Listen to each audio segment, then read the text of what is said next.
All right, I think we can get started. It's pretty straightforward. Whitelisting is Pinto. I think it's going to introduce leverage to the system, but it also rewards those who want more exposure, and be more exposed. I think it works both ways, but interested in hashing this out. How does it introduce leverage to the system? Like we already have regular Pinto and regular S Pinto.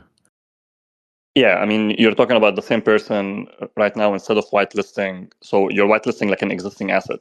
So everyone already in the silo can mint as Pinto effectively, or like, let's say, kind of like, without adding more value. And then you're going to add like $1 extra into the silo. Half of it is S Pinto, and then half of it is like Pinto. So effectively, like this extra user is adding in $1, but they're only really putting in half $1, if that makes sense. But then they're exposed obviously to price fluctuations more. So if I'm a person, I put some Pinto and BTC LP, and then I mint S Pinto, and then I buy more Pinto, and then I put it in the silo. Effectively, I have $2, but I only put in $1.50. So I'm leveraged and I'm exposed to both. So I get more mints, but at the same time, the price goes down. I'm also, I take more of the downside as well. Wait a second, but we can only mint S Pinto off of pure Pinto deposits, though. That's fine. So I have $1 of Pinto. I put it in the silo. I mint S Pinto, so I kind of like have $2 now. If I no mint longer have the Pinto. You had the Pinto. Now you have S Pinto. Yeah, so I have a Pinto. I put it in the silo. I get like one stock and one S Pinto. I take that S Pinto and I put it in the silo again. Now I have 2 stock. Is that correct? Well, there's sort of 2 different cuts, right? One is just that you can deposit S Pinto into the silo, and the other is that you can deposit S Pinto LP into the silo. I took that as an extreme. So the example of just whitelisting S Pinto is the extreme case. But then you put it S Pinto, it's a little bit less. So like the effect is still there. The leverage, if you understand, if you see it, is still there. But yeah, you're not only whitelisting Pinto, you're doing it like, halfway through, I guess. So you're only accepting like half of S Pinto, and they still need to put Pinto. We can think of it this other way. So all of the players that are currently in the system who can mint S Pinto, now they can put in $1, but they only need to buy half $1. Because, you already have capacity to mint S Pinto.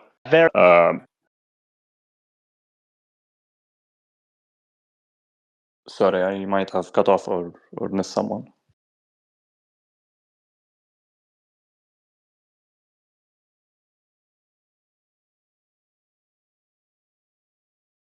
So this is almost like doubling the incentive to deposit pure Pinto. So in some ways, it's kind of like doubling the max crop ratio too, because now instead of well, I guess it depends on how many seeds would this whitelisted asset get.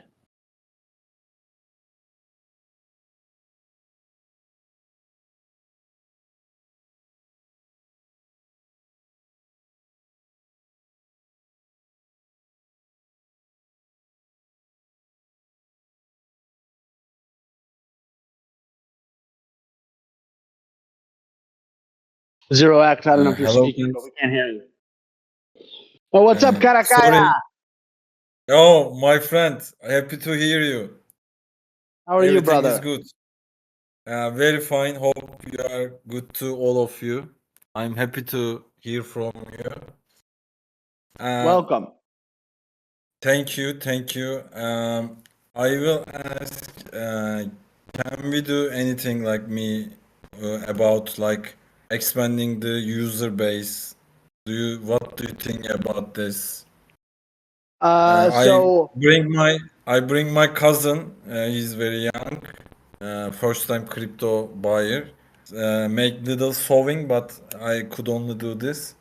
So he participated in Pinto, like last week.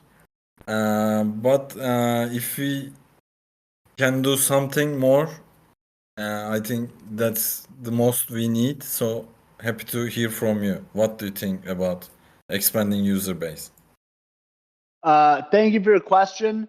I think you may have joined in the middle of a pause. we're in the middle of a discussion about whitelisting S Pinto for deposit in the silo. If you don't mind, no, don't be sorry. Once we complete that discussion, then is it okay if we shift our attention to the question that you raised? Of course, I'm happy to hear about the whitelisting too. Thank you. Wonderful. Thank you very much. So, 0x, maybe just to clarify for me, and I think Ford Pinto asked a question about how many seeds would be on this new asset, but I just want to slow things down a bit. So I have $1. I come and I buy $1 worth of Pinto, and I take that Pinto, I deposit it in the silo. Now I have a deposit, and I take that deposit and I put it in the S Pinto contract, and now I get S Pinto, and I have $1 of S Pinto. So I had $1 of USDC or whatever. Now I have $1 of S Pinto. Where is the leverage? Okay. So now you have $1 of S Pinto and you have one stock, correct? Well, you're talking about leverage in terms of stock, not leverage in terms of capital. Yes. I mean, well, it's effectively from the capital, because you're getting stock by creating more capital, I guess, because now the S Pinto is accepted as $1 in the silo. So the leverage, yeah. I mean, I guess for me, it's like yes. You're not creating more currency. It's not like you had $1, now you have $2. Where it actually plays out is I had something that could get me one stock, and now I can potentially get two stock. Yes. And now I had like one Pinto's worth of seeds. Now I can potentially have a Pinto plus an S Pinto's worth of seeds. And the seeds part, sorry, I was muted then. So I think this was a build up on the initial idea of us having to cap S Pinto. And I think we can control that cap through seeds. Or instead of having a cap, we can like play around with how much S Pinto, or effectively how much leverage we want in the system through controlling the seeds given to S Pinto. I don't know if this is like well thought through, but I'm just like thinking out loud here with everyone. Well, the way that I've thought about doing this is, the issue that the protocol has is that it doesn't want to be 100% S Pinto. And we talk about like the Pinto S Pinto liquidity pool. Even that, you wouldn't want to count the S Pinto as liquidity necessarily. Like it's all value within the system. It's not liquidity in terms of like exit liquidity that the system is typically using to calculate its L2SR. So I feel like the real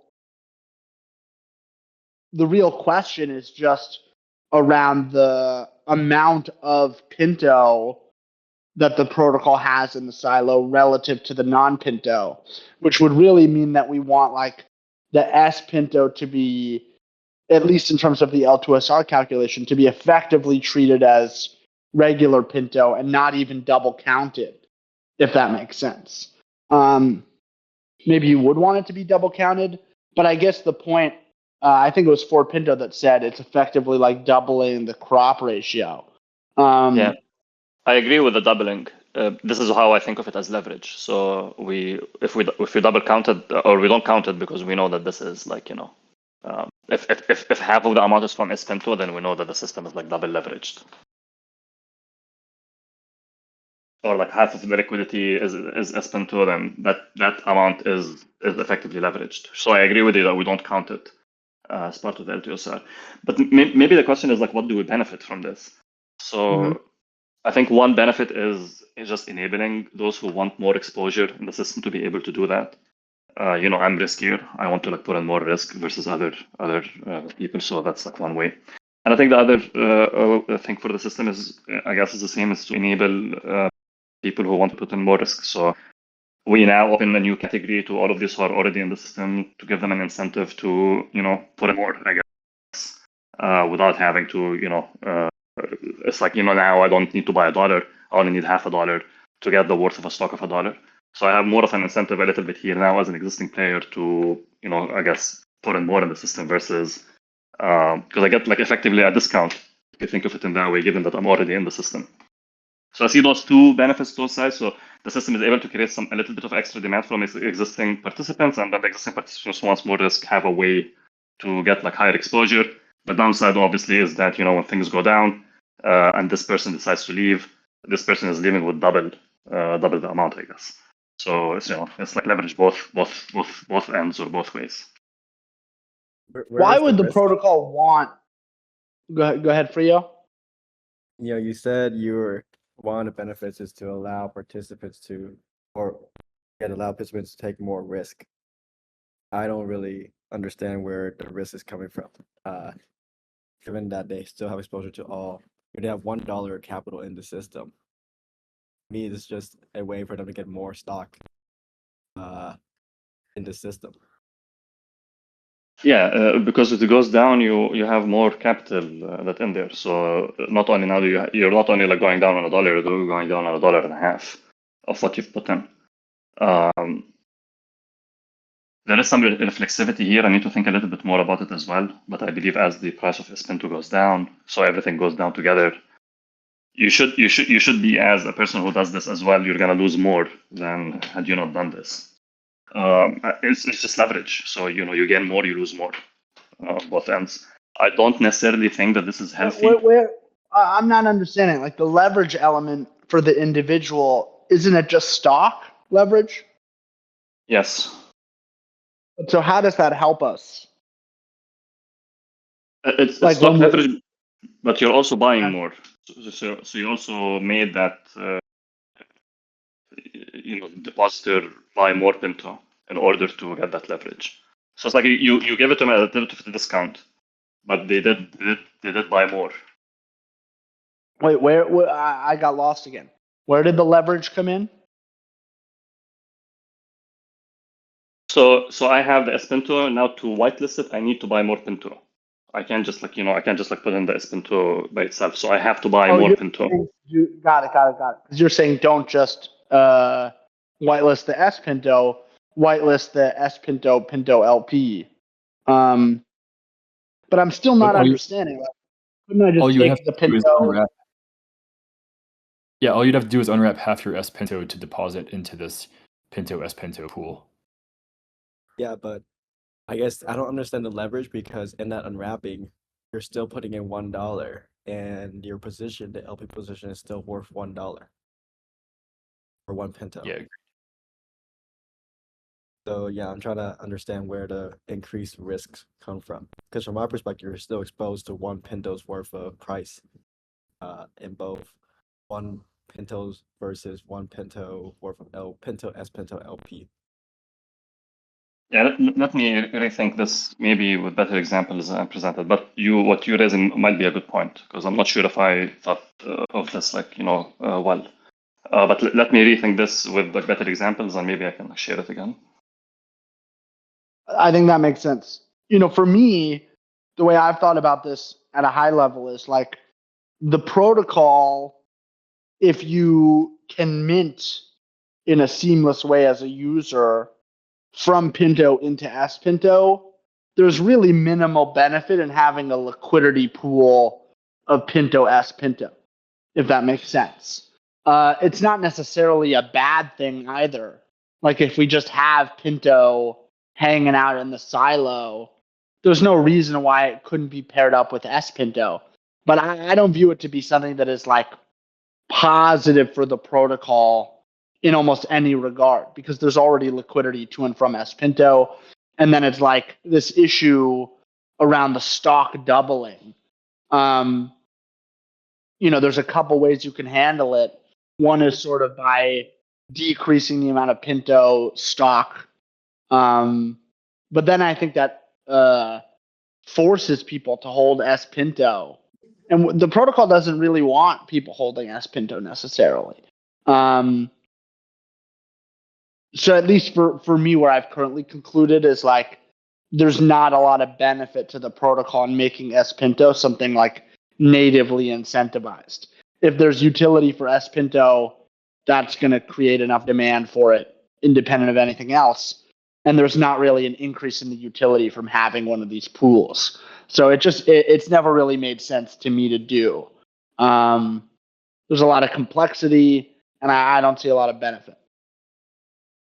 I can see an argument for it if, for example, the silo were to whitelist like the Aave wrapped S Pinto, the like thing you lend to in return for seeds, so that the people people will ask for a lower interest rate.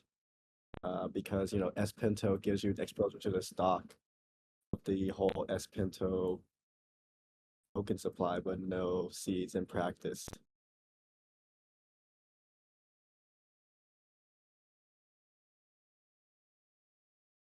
But so why would people want why is that a benefit?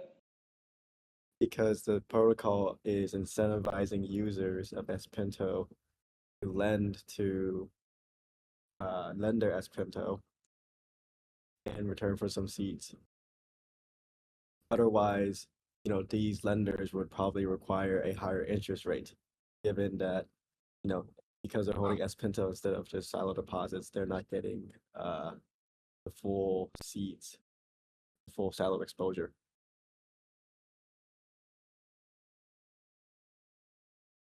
I didn't understand that. You're saying that who are the lenders here? For people who have S Pinto and they want to lend it out to let people borrow it. Okay. For them, people who hold S Pinto in general, they don't get the same seed exposure as a Pinto silo holder, right? Inherently, when they wrap their S Pinto or the Pinto into S Pinto, they lose seeds, due to the compression of the ERC 1155 into an ERC 20 compliant silo. Thus, because of that, when people are lending S Pinto, right? Or if you're a silo depositor, you're less likely to lend the S Pinto because you're going to lose yield from seeds. If the protocol was able to incentivize that with seeds, then you still have people lend their S Pinto. This is the problem that we talk about where currently in EVM you can't deposit until in the silo and lend them out. And this will just be like a band-aid solution to solve that issue.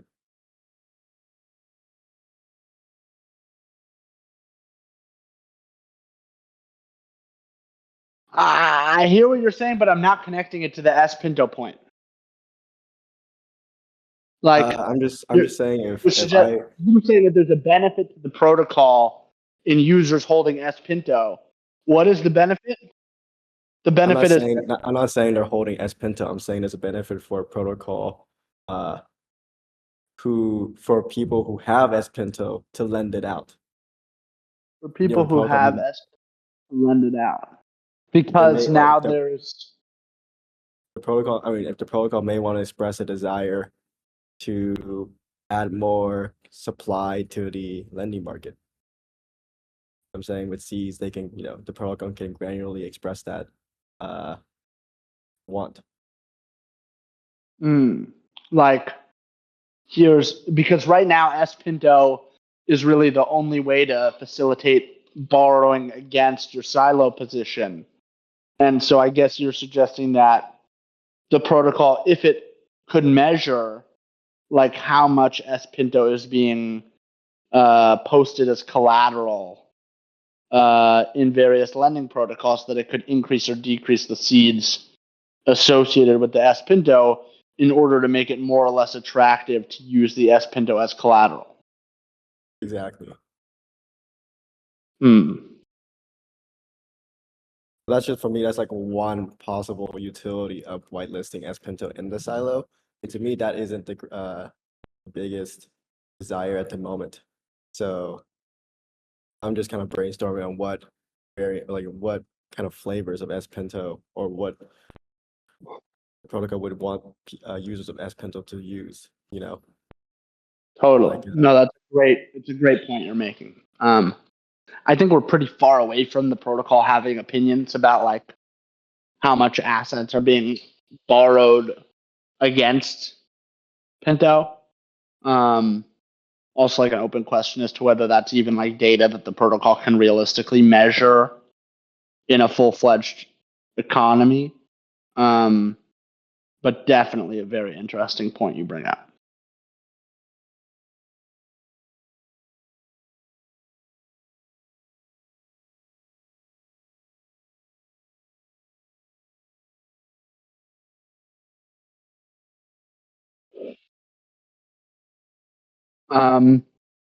All right, I think that wraps up our discussion on the Pinto S Pinto for now. Karakaya, do you want to reintroduce your question?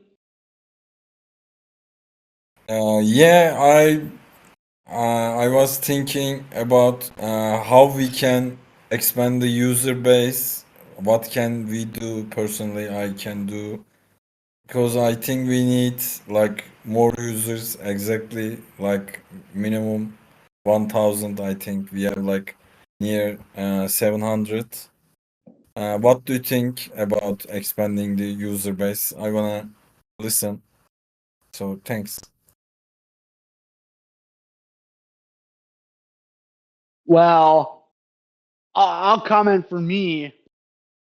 You know, one thing that I think has been maybe missing is a coherent like content strategy. And I think this has been experienced not just in any one particular point, but the way I sort of see it is like our funnel for how potential users of the system find the system and then ultimately dive down the rabbit hole to the extent that they do and decide to put money into the protocol or not. That whole process feels like it's still not it's not there yet. And so my attention personally is geared towards over the next, call it month to 2 months, as the protocol seems to be getting into a healthier and healthier spot, to hopefully get not just one of the ingredients together, but a host of ingredients, a set of ingredients that consists of a new landing page, which is in the works, some new information on the website, new tooltips, potentially new layout of information. That's just on the user interface side. Then thinking about different content, like one of the ideas we've talked about, or at least some of us have talked about, is sort of like when users come to learn about the protocol, having different tracks for like where on the bell curve they want the content geared towards. Like, explain it to me like I'm on the left end of the curve, explain it to me like I'm on the top of the curve, or explain it to me like I'm on the right side of the curve.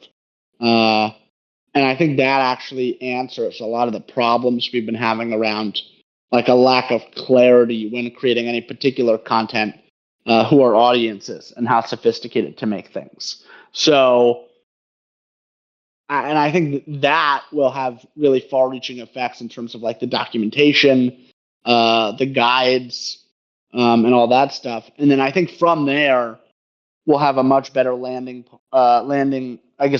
point to go out and try to attract new users and attract their attention.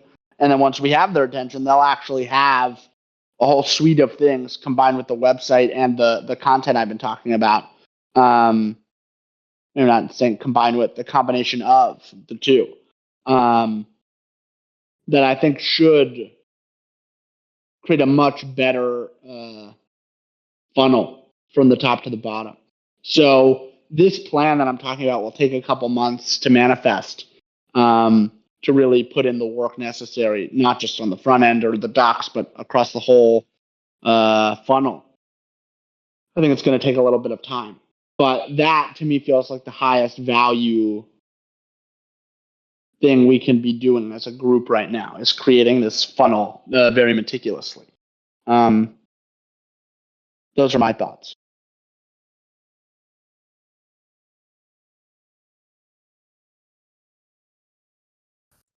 Okay, thank you. I also think that a better landing page will be very much useful for us. Maybe, do we have anything in mind, like making people more participant in the process? I don't know, maybe like the old bean process, not I know the consequences of like the voting thing and implementing anything, but maybe something like this that people feel more participating. And also I strongly believe that like the easy processing, like you say, like a better landing page and people can insert money like easily, will be very helpful. But maybe more participating people can be helpful. Do we have any like thoughts on this or plans?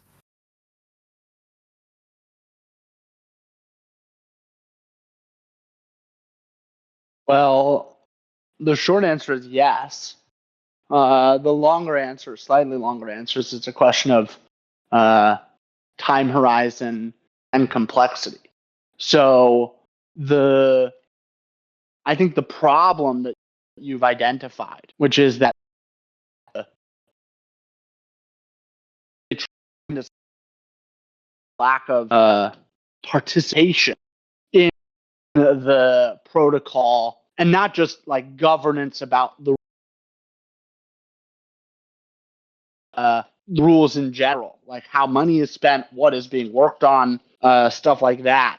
That feels like it's missing, particularly if you compare it with the early days of Beanstalk before the exploit, where there really was a really unique open development culture where every change, every dollar spent, all of it had to be justified out in the open.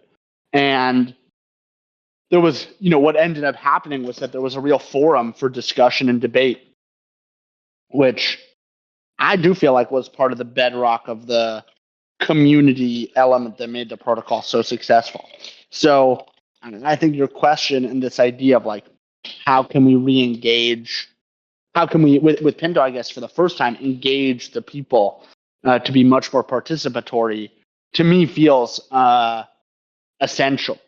Now, to your point about having learned lessons from the Beanstalk exploit, to me, maybe it makes the most sense to bifurcate like decision making as a community in terms of work and resource expenditure and stuff like that, which is very important, but doesn't pose an existential threat to the protocol in the same way that upgrading the contract does, if that makes sense. I personally, I'm interested in exploring what it would look like to re-include the community in a lot more of these decisions, and to at least give people the opportunity to use their voices. I think when it comes to governance of the software itself, governance of the code running the system itself, that we're not going to be able to simply reinstate governance. That's which we learned the hard way, is a much harder problem to solve.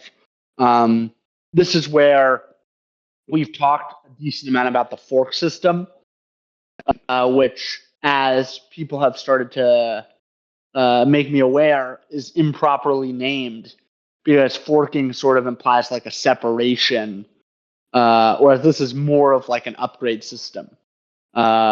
So potentially a new name pending. But I think we have a reasonable solution to the governance problem itself in terms of how do you do the governance of the code upgrades. My hope is that sometime this year we will have that ready for deployment on mainnet, which would be a huge improvement to the current system. But I think that's sort of a different problem than the rest of the things that governance was being used for. So there, I feel like we could probably already move in the direction of snapshots or another way to sort of straw poll governance decisions at a minimum.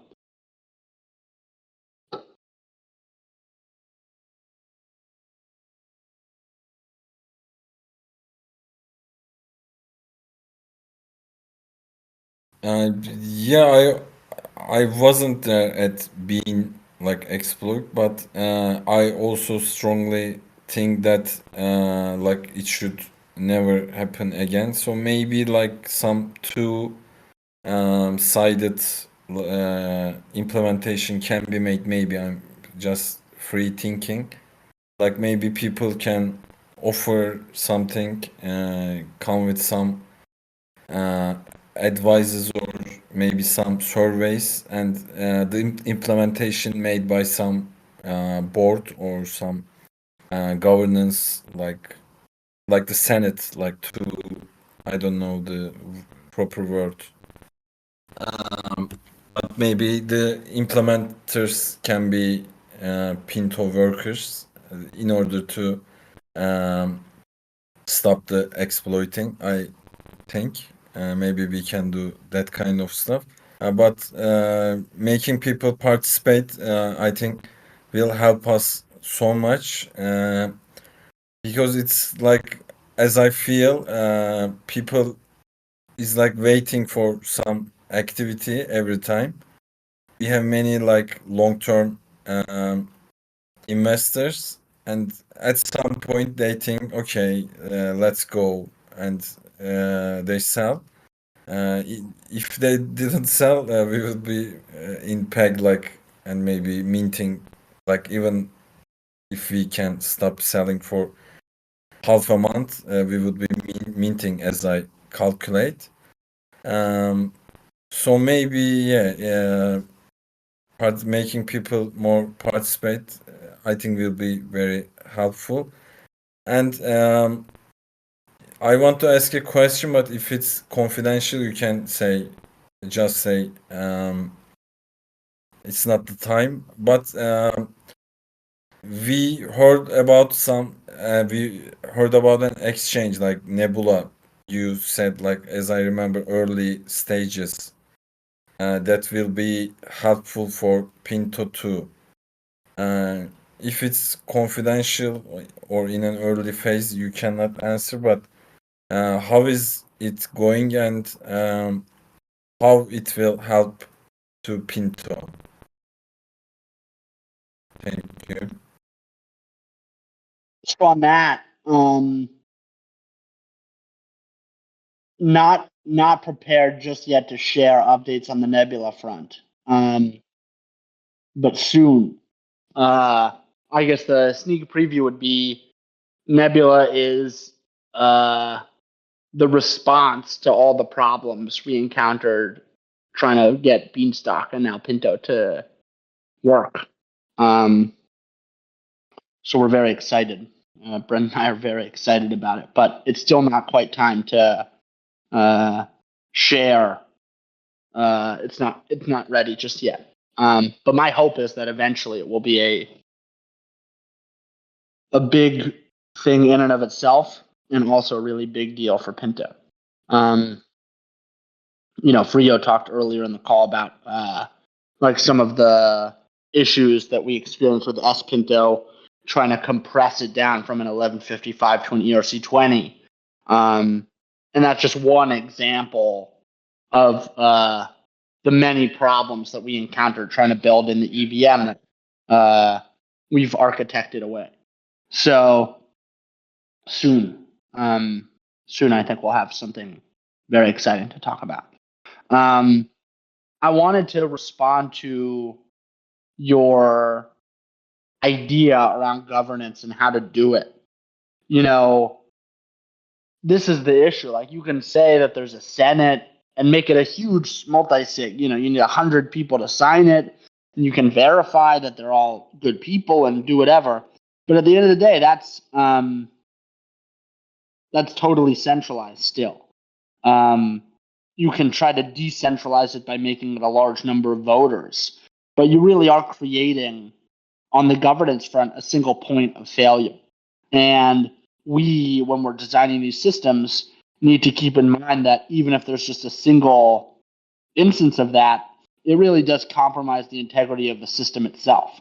And so one of the reasons why it's taken us so long to design a new governance system is because it's really hard to get safety and security and also have permissionlessness and have censorship resistance and have trustlessness. Creating a system that does that is really, really difficult. So excited to put out some more content in the next couple months about what an upgrade system. I still feel like fork system is slightly more accurate, but people keep telling me it's a horrible name. I think once we put out some documents there, there'll be a lot more substantive stuff to talk about. Whereas right now, I think it's very hard to engage without a specific proposal. So look out for that sometime in the next couple months.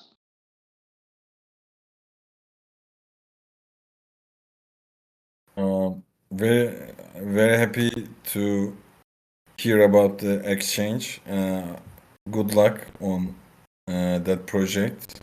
We are supporting you as thoughts and prayers with you. And the governance thing, yeah, I'm personally very against centralized things, bureaucracy, etc. But we need to protect the system, so it will be a difficult balance. I agree. Hope to hear good news on that point too. Thank you. Thank you, Karakaya. We appreciate your energy on these calls very much. So we've got about 15 minutes left slotted for this town hall. Thank you, 0x, for bringing up your item, although I see they hopped. Thank you, Karakaya, for bringing up your questions. Curious if there's anything else on people's minds that they want to talk about in this town hall.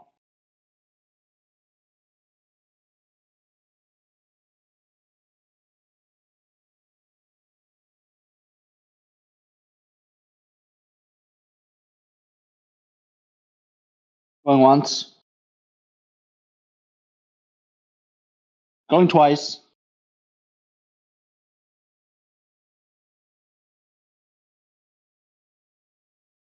All right, so I'll wrap up. I just wanted to speak for 2 minutes. I think the price action we've seen over the past week or two has been very interesting. In particular, we got into the 80s like a week or so ago, but then we had a dump of around 100K, and that brought us back into the 70s. But after that, there was really no additional selling, and since then we've seen some conversions bring the price back up into the 80s.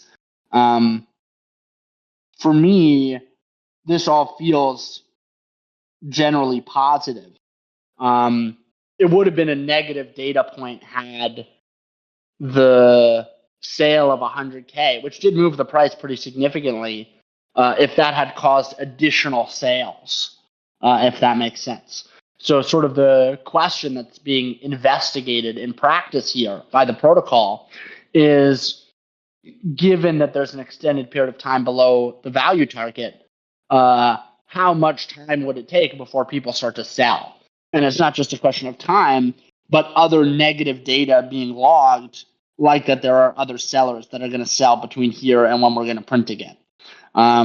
So in some sense, you can think of the system as like, once everyone that was going to leave has left, there's really no reason why the protocol shouldn't return to its value target, and arguably shortly thereafter start minting if no one's going to leave. And so there is a, when we talk about the convert bonus and penalty system, there's a lot of work that can be done to really fine tuning the protocol's ability to encourage behavior in any particular context, like to convert or not to convert. But right now, the protocol is not so powerful or so fine-tuned such that it's not able to do that perfectly. So we've been sort of hanging out, slowly returning to the value target, even though there's minimal value coming in or out, emphasis on little value coming out, which is an indicator of health.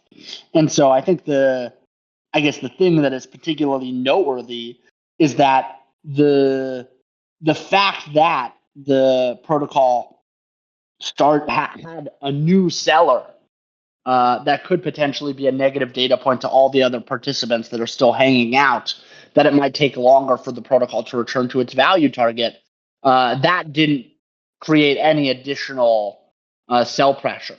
And not only did it not create additional sell pressure, there have been converts of pretty decent volume since then to return the price back to its value target. So this was a pretty strong data point from where I sit, that it looks like the outflows are pretty minimal at this point. So I feel like that's just noteworthy. Currently not doing like a long form weekly discussion about the state of the system. So wanted to just take a couple minutes at the end of the town hall here to opine. But I'm very encouraged by the data that we saw over the past week or so on that front. And then the temperature has started to come down further. Really interesting to see how low it will go now. I still feel like the cultivation factor, which is the multiplier on the soil that gets issued every season, I think that's still increasing too quickly. From the perspective of, I think we just saw a new tractor order come in yesterday or maybe the day before, and it was for size. It was like 50,000 Pinto. And the cultivation factor just raises so quickly that even within a couple days, that full 50K is going to be sown entirely. And the protocol, the temp may come down while the sowing is occurring, but the temp's going to go back up after this order runs out.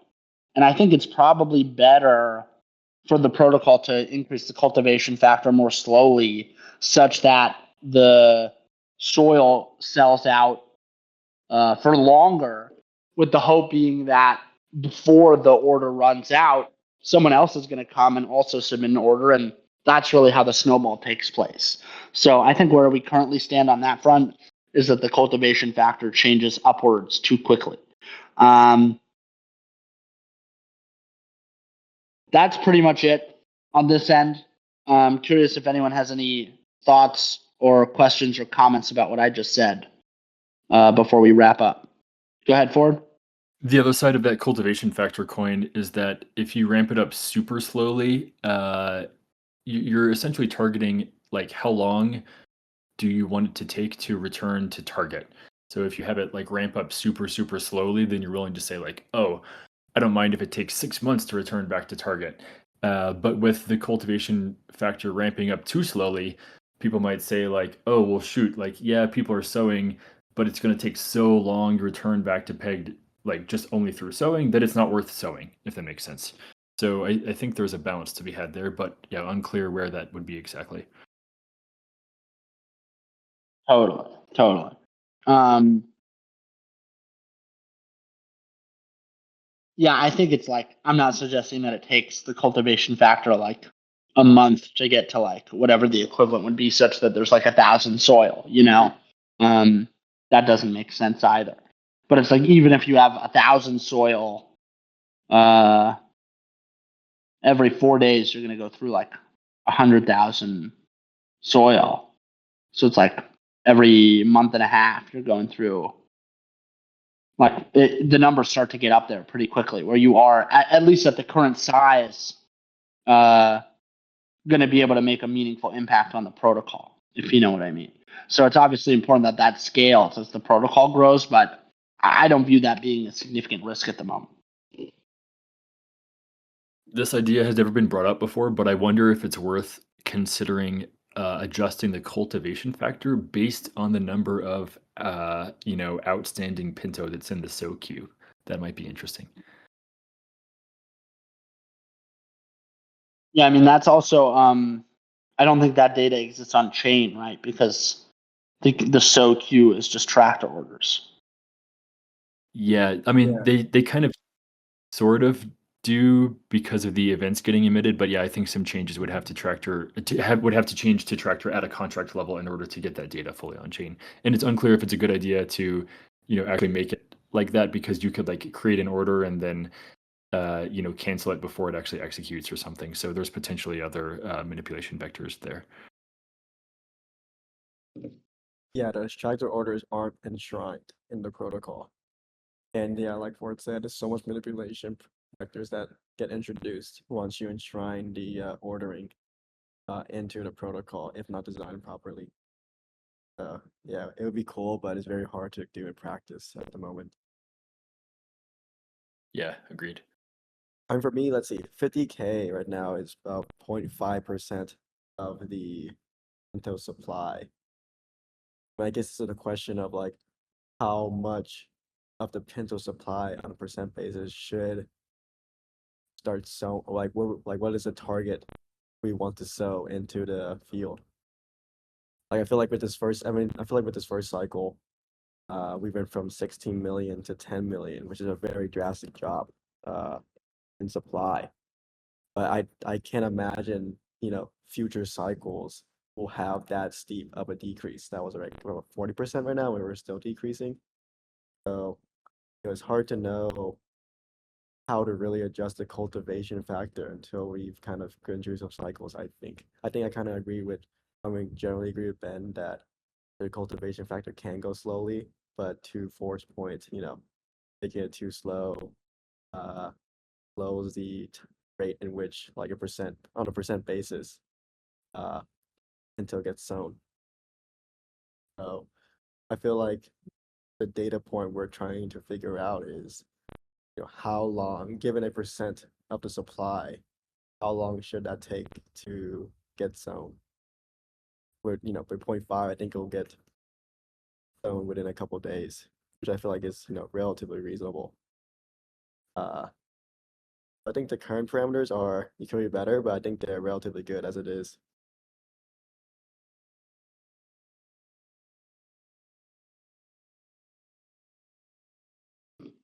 Yeah, a very interesting thought you bring up. Like, given the amount that the supply needs to decrease, how long should that take? Very, very interesting. So I mean, like, once we're at billions.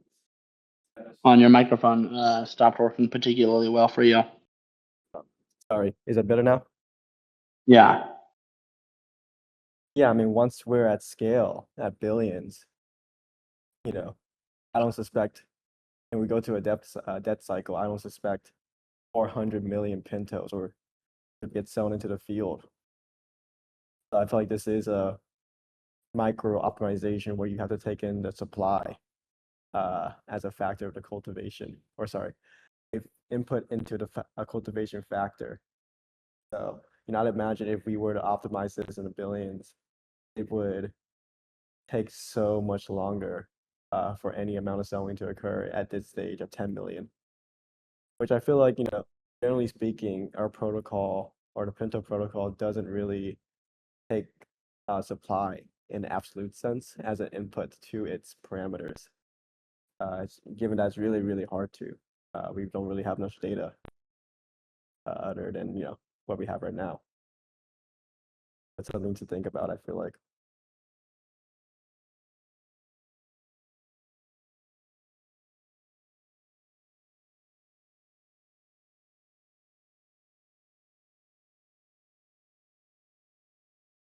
It's so interesting. It's like, go ahead. Sorry, you go ahead. You go ahead. You go ahead.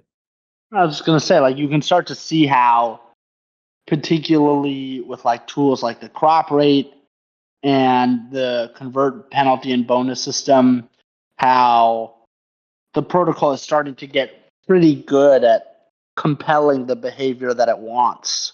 Now the question becomes more like, what behavior does it want?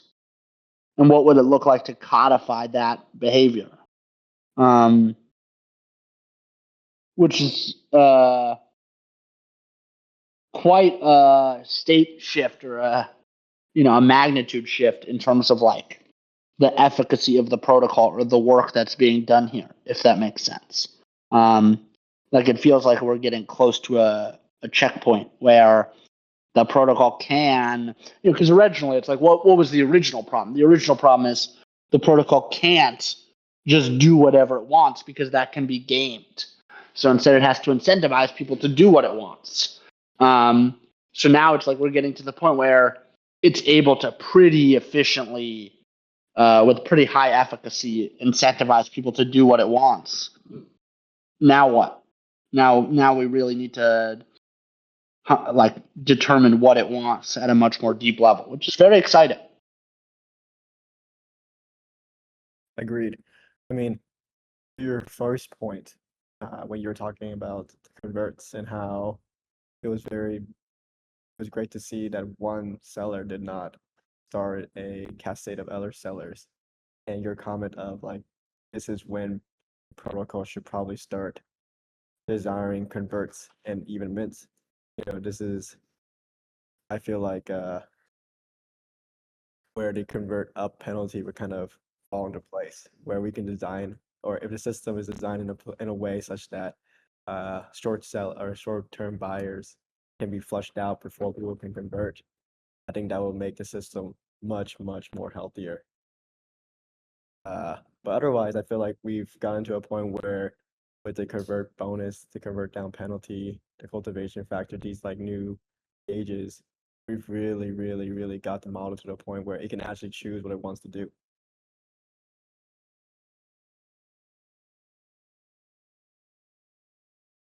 Totally.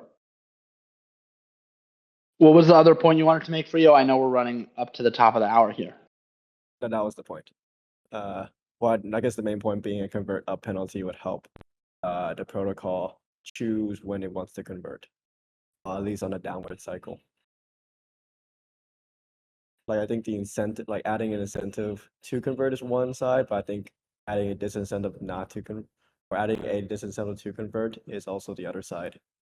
That I feel like we haven't really thought of or discussed very well in depth, because I feel like generally speaking, people kind of see any convert up as beneficial, but thinking upon it and just looking at the graphs that Pinto Pirates has given to the community, I feel like there are times where the protocol strongly desires converts more than other times upwards.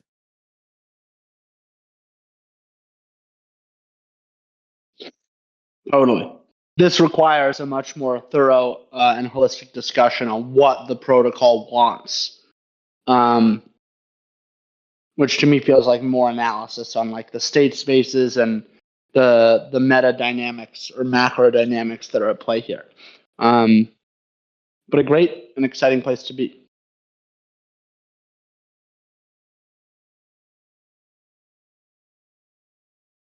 So we have hit the top of the hour. Unless anyone has anything else they wanted to add, which I will pause briefly for now.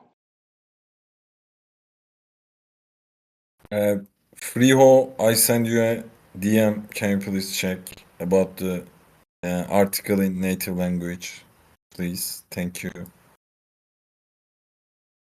Oh, apologies. Yeah, I will check that out. Yeah, it's in native language only, but you can maybe if you have connection, you can ask Kaptan. He's a native speaker too in Turkish. So thank you. It's a bit amateur, but I tried something. Thank you. Awesome. Thank you for sharing. I really appreciate it. We'll get Captain to help me understand it.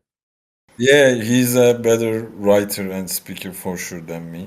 So you can thank you. Don't sell yourself short. I think you're great. All right, folks. I think that does it for this edition of the town hall. Thank you for those that joined. We'll talk again soon.